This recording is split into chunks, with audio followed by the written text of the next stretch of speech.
ओम श्री सद्गुरु परमात्मने नमः। श्री योग वशिष्ठ महारामायण निर्वाण प्रकरण सर्ग 36। ईश्वर बोले, हे मुनीश्वर, शब्द की सत्ता वही है, सर्व सत्ता रत्नों का संपुट वही है। वही तत्व चमत्कार करके प्रकट होता है। जैसे जल ही तरंग, फेन, बुलबुले आदि होकर आकार से देख पड़ता है, वैसे ही वही देव नाना प्रकार के आकार रखकर प्रकट होता है। वही फल और गुच्छे के रूप में स्थित होता है और वही उनमें सुगंध है। प्राण इंद्रिय में स्थित होकर आप ही उसे सूंघता है, आप ही ग्रहण करता है, आप ही जल रूप होता है, आप ही वायु होकर सुखाता है, आप ही श्रवण इंद्रिय और आप ही शब्द होकर ग्रहण करता है। इसी प्रकार जिह्वा, त्वचा, नासिका, कर्ण और नेत्र होकर आप ही स्पर्श, रूप, रस, गंध और शब्द को ग्रहण करता है। उसी ने सब पदार्थ रचे हैं, उसी ने नीति रची है। ब्रह्मा, विष्णु, रुद्र, शिव और पंचम ईश्वर सदाशिव तक वही देव इस प्रकार हुआ है। आप ही साक्षी की तरह स्थित होता है। जैसे दीपक के प्रकाश से मंदिर की सब क्रियाएं होती हैं, वैसे ही संसार रूपी मंडप की सब क्रियाएं उसी साक्षी से होती हैं। उसमें उसकी शक्ति नृत्य करती है और वह आप साक्षी रूप होकर देखता है। वशिष्ठ जी बोले कि फिर मैंने पूछा, हे जगत के नाथ, शिव की शक्ति क्या है, कैसे स्थित है? देव को साक्षात कैसे करते हैं और उसका नृत्य कैसे होता है? ईश्वर बोले, हे मुनीश्वर, आत्म तत्व स्वभाव से अचल और शांत रूप है। शिव परमात्मा निर्मल चिन्मात्र रूप और निराकार है। उसकी शक्ति इच्छा और काल, नीति, मोह, ज्ञान, क्रिया, कर्तृत्व आदि शक्तियां हैं। उन शक्तियों का अंत नहीं। वह अनंत रूप चिन्मात्र देव है। यह जो मैंने तुमसे शक्ति कही है, वह भी शिव रूप है, भिन्न नहीं। शिव और शक्ति एक रूप है और बहुत भाषित होते हैं। जैसे पदार्थों में अर्थ शक्ति और आत्मा में साक्षी शक्ति कल्पित है, वैसे ही काल शक्ति नर्तक की नाई ब्रह्मांड रूपी नृत्य मंडल में नृत्य करती है। क्रिया शक्ति भी कर्तृत्व से नृत्य करती है और वही शक्ति कहती है। जैसे आदि नीति हुई है, ब्रह्मा से लेकर तृण तक वैसे ही स्थित है, अन्यथा नहीं होता। हे मुनीश्वर, यह संपूर्ण जगत नृत्य करता है। संसार रूपी नटिनी की प्रेरणा करने वाली नीति है। परमेश्वर परमात्मा साक्षी रूप है। वह सदा उदित आकाश रूप और एक रस स्थित है। नीति आदि शक्तियां भी उससे भिन्न नहीं, वे उसी का रूप है।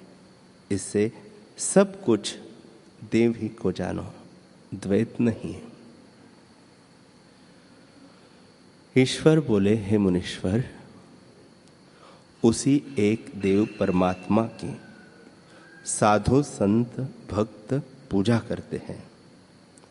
वह चिन्मात्र अनुभव आत्मा घटपट आदि सबसे स्थित है।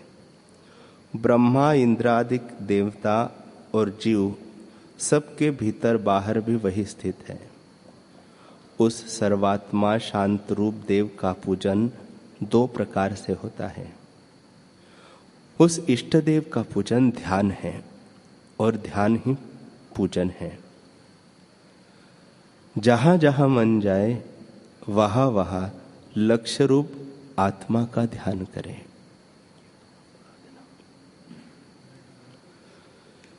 सबका प्रकाशक आत्मा ही है। वह चिद्रूप अनुभव से हृदय के भीतर स्थित और अहंता से सिद्ध है। वही सबका सार और सबका आश्रय रूप है।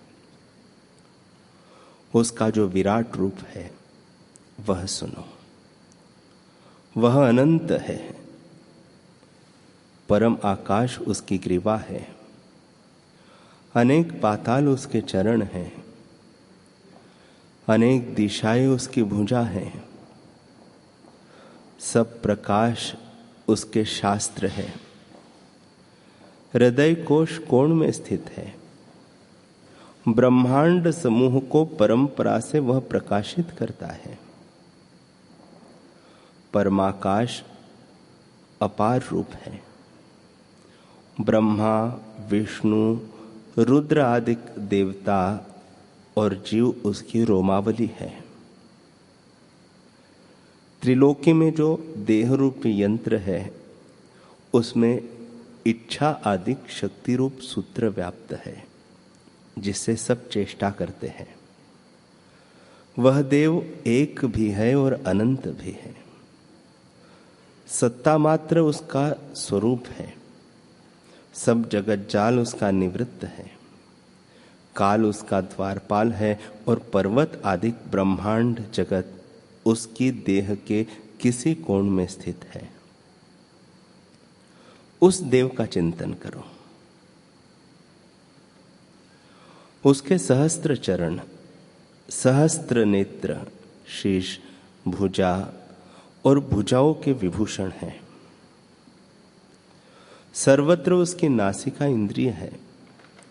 सर्वत्र रसना इंद्रिया है। सर्वत्र त्वचा इंद्रिय है। सब और मन है, पर वह सब मनन कलना से अतीत है। सब और वही शिवरूप सर्वदा और सबका करता है। सब संकल्पों के अर्थ का फलदायक है और सर्वभूत के भीतर स्थित और सब साधनों को सिद्ध करता है। ऐसा देव सब में सब प्रकार और सर्वदा स्थित है। उसी देव का चिंतन करो और उसी देव के ध्यान में सावधान रहो। सदा उसी के आश्रय रहना उस देव का बाहरी पूजन है। अब भीतर का पूजन सुनो। हे ब्रह्मवेत्ताओं में श्रेष्ठ, संवित मात्र जो देव है वह सदा अनुभव से प्रकाशित होता है। उसका पूजन दीपक से नहीं होता, न धूप, पुष्प, चंदन लेप और केसर से होता है। अर्घ्य पाद्यादिक पूजा की सामग्रियों से ही उस देव का पूजन नहीं होता। उसका पूजन तो अनायास नित्य ही होता है। हे मुनीश्वर, एक अमृत रूपी जो बोध है उससे उस देव का सजातीय प्रत्यय ध्यान करना ही उसका परम पूजन है।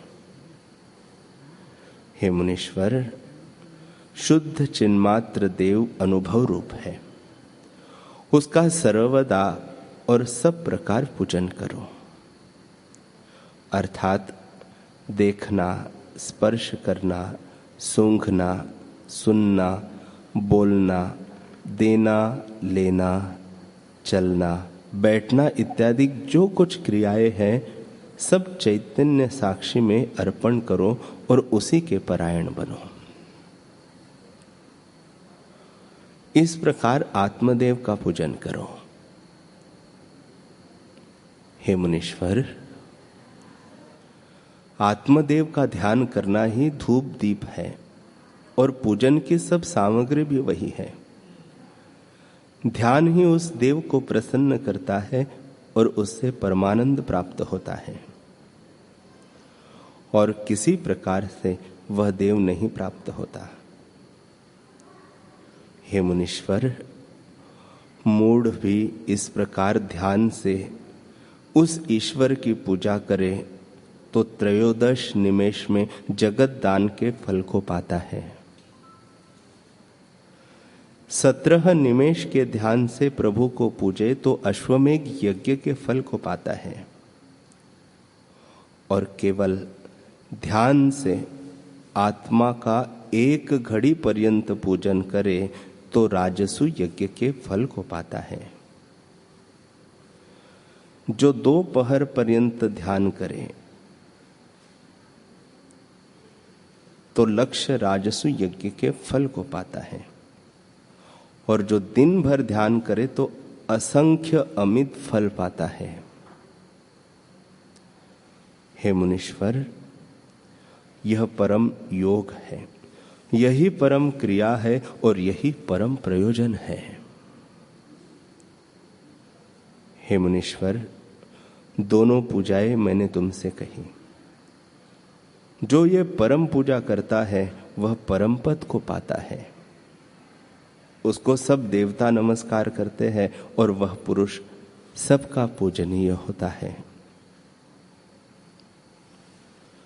ईश्वर बोले, हे मुनीश्वर, अब तुम अभ्यंतर का पूजन सुनो। वह सर्वत्र पवित्र करने वाले को भी पवित्र करता है और सब तम और अज्ञान का नाश करता है।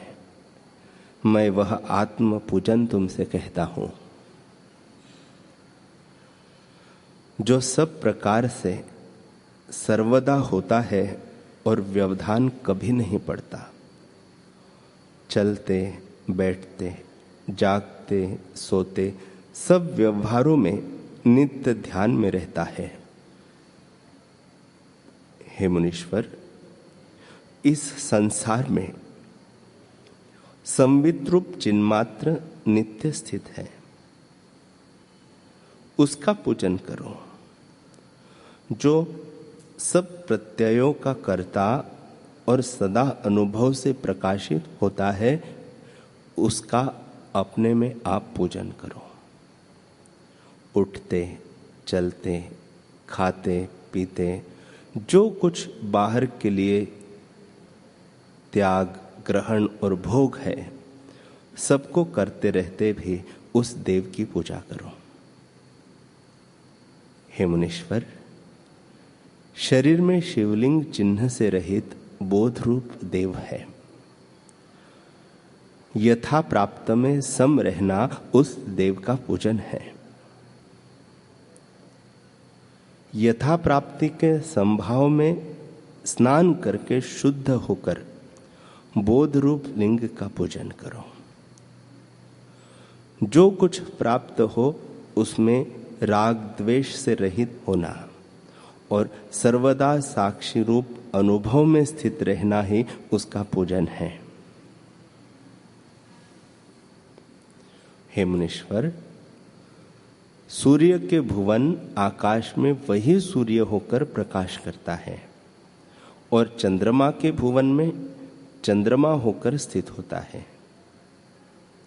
इनसे लेकर और भी जो पदार्थ समूह है, उनमें जैसी जैसी भावना से स्फुरण हुआ है, वही रूप होकर वह देव स्थित है। हे मुनीश्वर, जो नित्य शुद्ध बोध रूप और अद्वैत है, उसको देखना और किसी में वृत्ति को न लगाना ही उस देव का पूजन है। प्राण अपान रूपी रथ पर आरूढ़ जो हृदय में स्थित है, उसका ज्ञान ही पूजन है। वही सब कर्म करता है, सब भोगों का भोक्ता, सब शब्दों को श्रवण करने वाला भागवत रूप और सबकी भावना करने वाला वही परम प्रकाश रूप है। ऐसा जो सम्मित तत्व है उसको सर्वज्ञ जानकर उसका चिंतन करना ही उसका पूजन है।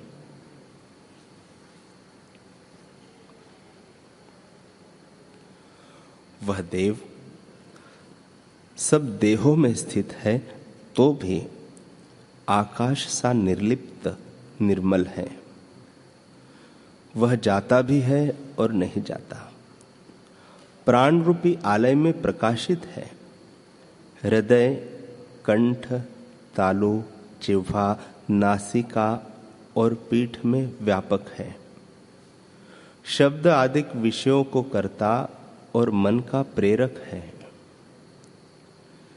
जैसे तिल के आश्रय तेल है, वैसे ही आत्मा सबका आश्रय है।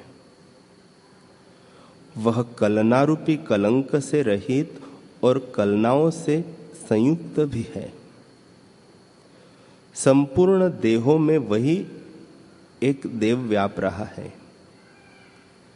हृदय में जो प्रत्यक्ष होता है वही निर्मल चिन्मात्र प्रकाश रूप और कलना रूपी कलंक से रहित सदा प्रत्यक्ष है और अपने में आप ही उसका अनुभव किया जाता है।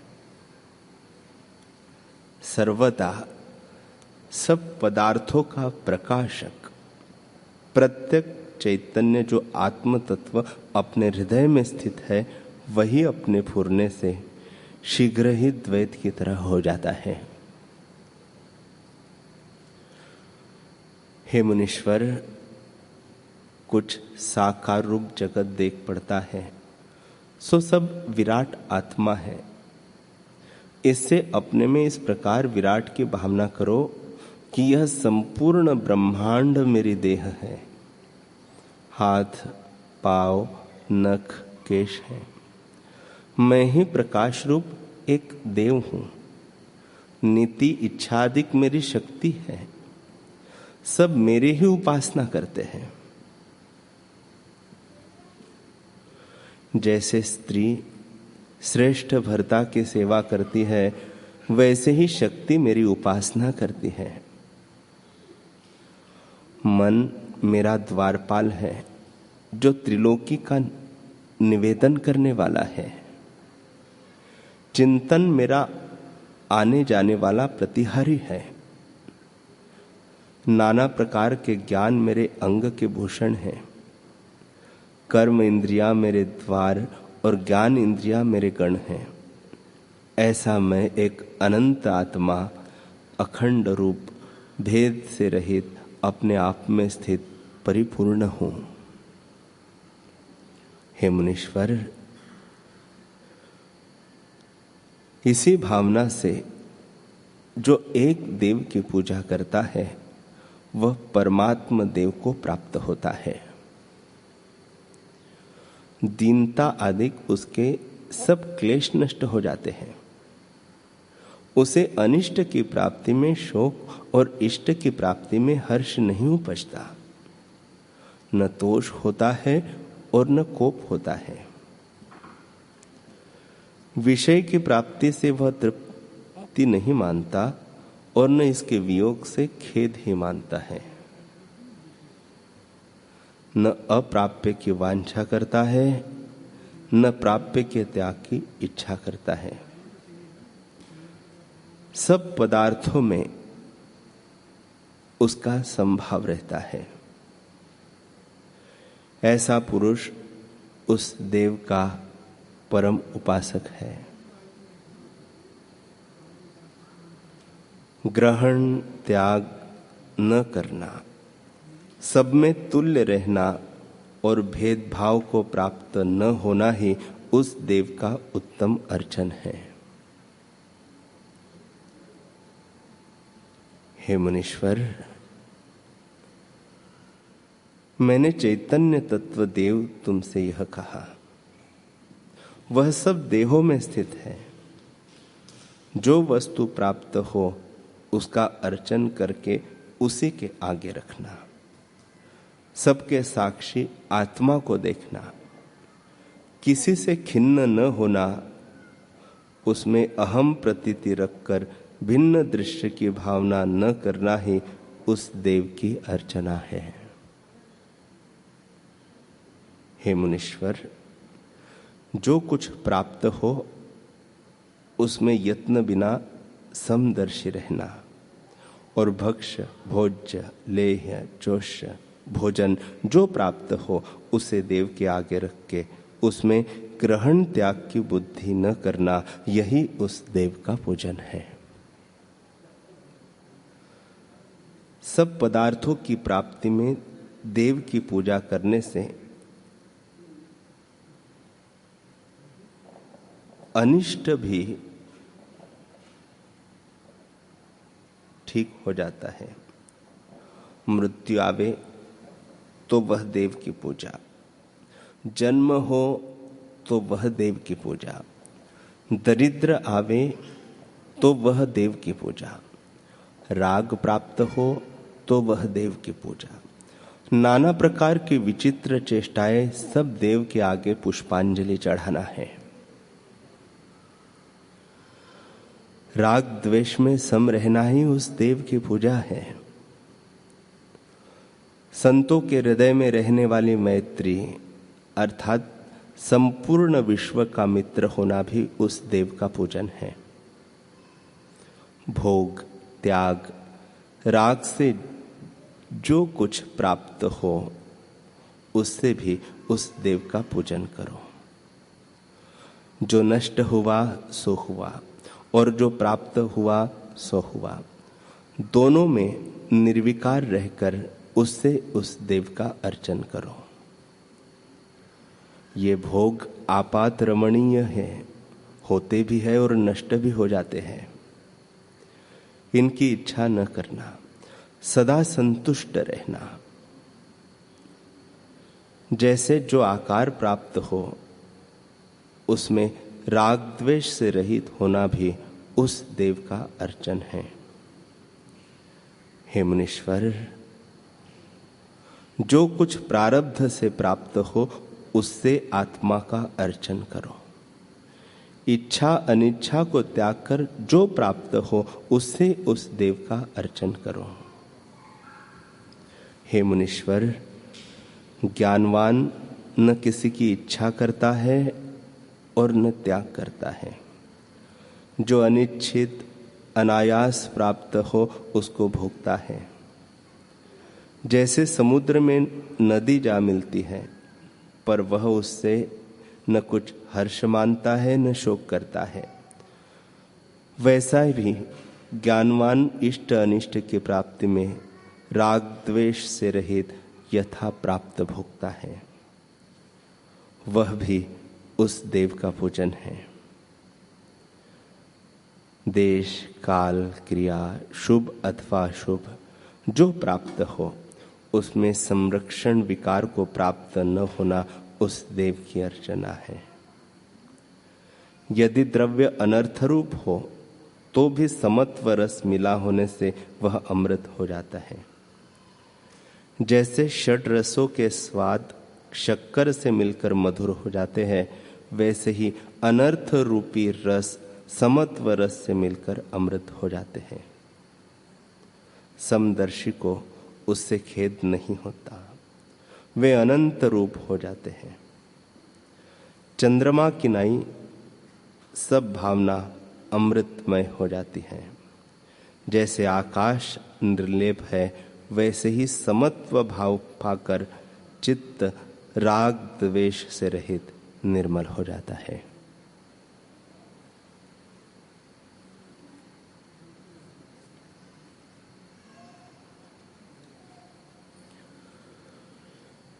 हरि ओम।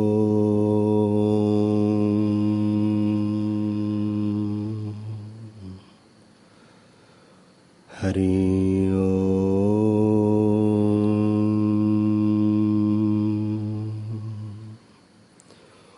ओम सहनावतु सहनौ भुनक्तु सह वीर्यं करवावहै तेजस्विनावधीतमस्तु मां विद्विषावहै। ओम शांति शांति शांति। श्री सद्गुरुदेव भगवान की जय।